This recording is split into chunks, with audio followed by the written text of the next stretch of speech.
Louisville at Notre Dame. Notre Dame's a 6-point favorite, which, pause there. Why is Notre Dame a 6-point favorite? And if we go by what Vegas does, that you basically give 3 points for a home field, Right. I mean, I guess Notre Dame's more of a 3-point favorite, but that seems weird to me, Mac. Notre Dame, yeah, they've looked good the last 2 weeks, but they've played nobody, and then they lost to Northern Illinois. What are we doing? Right. I'm baffled by that. And Louisville beat them last year. Hammered them last year. Yeah. And I thought that Notre Dame was a better team last year. So I don't know. I don't know if you take all your money to the bank. I don't know what Vegas knows. They somehow always do. When this, which it hasn't moved. It came out, it opened at 6.5, and it stayed at 6.5. I don't know what they know. But KG, when I saw it, I was floored. I didn't understand it at all. And so that's what makes me think, what the heck do they know? And how do they know? True. Yeah, it is 6.5. You're right. Sorry, I had 6 written down. I think, when you look at Louisville, what they could be saying is, well, Louisville hasn't really been challenged yet.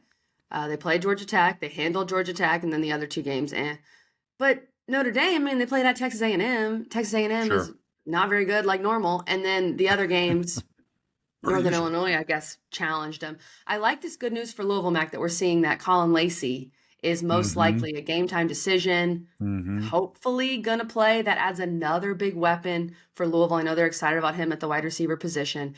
And then, we're very familiar with Riley Leonard. We've had him on the podcast. We're big fans.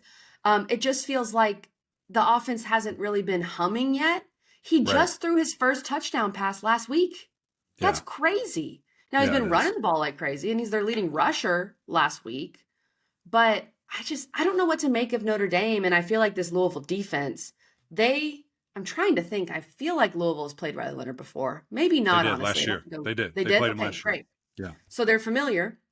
Right. And it just feels like Riley, I made this comment last week with Georgia Tech Louisville that I thought Georgia Tech had better skill players, and Louisville fans were mad.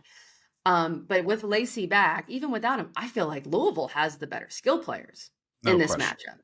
And if Chuck can take care of the ball, like he did against Georgia Tech, just take care of the ball, hit some deep shots, run the team. Yep. I don't understand why Notre Dame's such a big favorite. I don't. I'm right there with you. Blown away by it, for sure. And I think the interesting thing is, as you said, yes, Louisville has played this guy. Now, he was coming off the injury. I think he was 2 or 3 games out. That's right. First game back type vibe. Yeah. So he was very limited. But still, they prepared for him. They knew his game. They knew what he did. And nothing has changed here. He has 46 rushes, which is tied for the most on this team. Has 10, 15 less yards than the running back. So they're running him.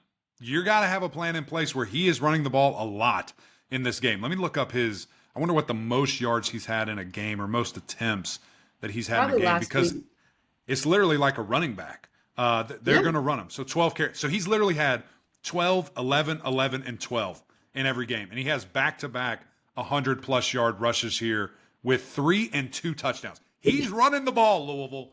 You better have a plan in place, because he's going to do that. And it's very effective. I'm not saying that at all. This dude is a monster athlete, great quarterback, great leader, has got it going on. But as you mentioned, the passing game hasn't quite clicked like maybe someone wants. Now, he's been accurate, 63%, but he's only averaging about 5 yards attempt, his first touchdown, so they're not pushing it downfield. So Louisville, how can we keep everything in front of us, rally, and you've got to have a spy at minimum, or try to keep everybody contained. I would love to see Ashton Gelati have his welcome back party, his breakout party. He's had, a good season, but hasn't done anything to jump off the screen. Would love to see that here. And then, as you mentioned with Shook, just operate the offense like you do. Throw it, run it, do whatever you need to, and operate accordingly. I think Louisville goes in here and wins outright. I would take money line with these guys. I like that. I feel confident in what they're doing. I think Coach Braum is going to have a great plan and scheme in place. And that just number is atrocious to me. It's crazy. Mac, I tend to agree with you. And I love what you're saying about Gelati. I think this could be a big breakout game for him this season. And I think what it comes down to, especially when you're on the road, but in a game like this, that's probably going to be a bit of a ball control game. Turnovers, which Louisville has. Shook is taking care of the ball. And Louisville overall is taking care of the ball. So they need to be able to take care of the ball here. What's interesting, Mac, is, of course, Louisville's on the road. Now, Notre Dame, 3:30. I'm sure it'll be packed out. It's Notre Dame. But Louisville's been great at home. On the road, they've been a little sus. They are 6-13 in their last 19 road games. Overall, not against the spread, just overall. That is a bit concerning. Obviously, Louisville fans, sorry to bring this up, but you think of like the Pitt game last year. This is a different situation. But you think of that. They haven't been as good on the road. They've been great at home. And then this stat is crazy to me, Mac. When you speak to the Louisville defense and what they've been doing, this is from intern Nick. Louisville holds a 21-game streak of holding their opponents scoreless on their first drive. Wow. So they have not let a team score on their first drive in 21 straight games. Crazy. I love this defense. I think they're going to be prepared for Riley Leonard, to your point. I just feel like the Notre Dame offense is not humming yet, may never hum. I don't know. I will definitely take Louisville plus the 6.5. You're not going money line? Come on. Join me. Well, Don't be scared. You get 6.5 points. You might as well take it. I think Louisville wins. I think Louisville wins. Yeah. I really do. But this is, first by far their biggest test. How about this? Can I persuade you? Can I persuade you real quick?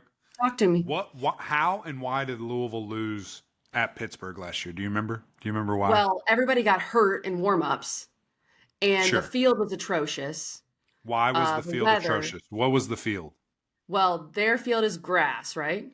What is Notre Dame's field? Grass? Turf. No, the cards are back. Money line. Hammer it. It is turf. You're right. Because okay, humble brag. I got a tour of all of Notre Dame and Notre Dame's football facilities with Coach Muffet McGraw, the legend. So I do remember it is turf. You're right, Matt. Did you see 3-point Jesus? Oh, yeah. I saw everything. Not touchdown. 3-pointers I touched the sign. Oh, you stole their powers. So anyway, it's turf. So do you feel better? Can you take money line? Are you with me? Sure. I feel better. We're in. I feel better. And let's hope that everybody doesn't get hurt in warm-ups. Please. Like that Pitt game. That was so unfortunate. All right, we're taking Louisville, guys. L's up.